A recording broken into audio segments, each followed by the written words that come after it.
I'm back in the studio with Steve Herzberg from NRG Solutions, corporate training and a whole lot of other stuff to do with sales and networking. Welcome back, Steve. Thanks, Robert. So today we're going to talk about starting your own networking group. Now, I know it's something that you've done because I was a part of your group for a short time. And as you probably know, through Flying Solo, we have a lot of these little meetups going on, informal gatherings of business owners. And I thought I'd just like to dig a bit deeper as to your experiences with your own group.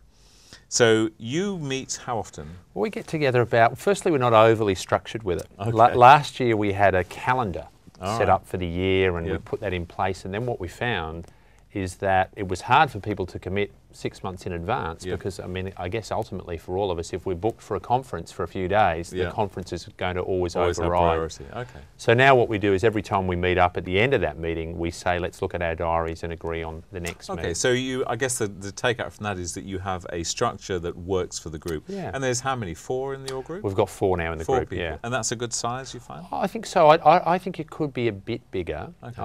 I think somewhere between about 4 and 8 would be about the right size.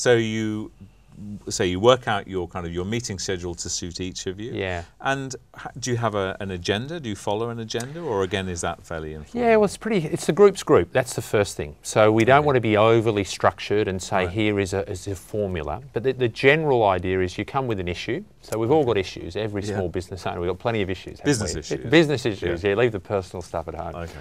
So you come with a business issue and you generally say, hey, here's something that I'm a bit concerned about, or I'm not sure what to do. And then the group, it's a bit like having your own board. They all will comment, maybe make a suggestion. Right. So it might be to do with marketing, it might be to do with productivity, it might be the client situation, anything. Could be putting on a new staff member. Okay. So any challenge you've got, each person comes with something. Yeah, so you bring one challenge, and ideally you bring an idea as well. So you might say, well, one of the guys in the group recently put a lot of effort into his social networking, doing a lot more with LinkedIn and building his profile. And so he shared with the other members of the group what he's been doing, who he's been using, so there's the power of referral, and then some of the results that are happening. So the rest of us go, wow, that's not a bad idea, maybe we could use it. And are you 4 individuals in a similar industry?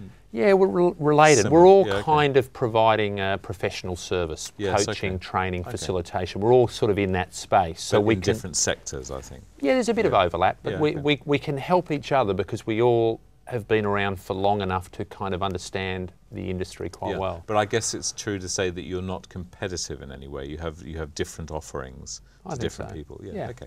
All right. So you have this nicely sort of fairly informal structure. That's the word I'm hearing. You come to it with a challenge that you're happy to discuss, and you come with an idea that you're happy to share of any aspect of running, in your case, a professional services business. Yeah.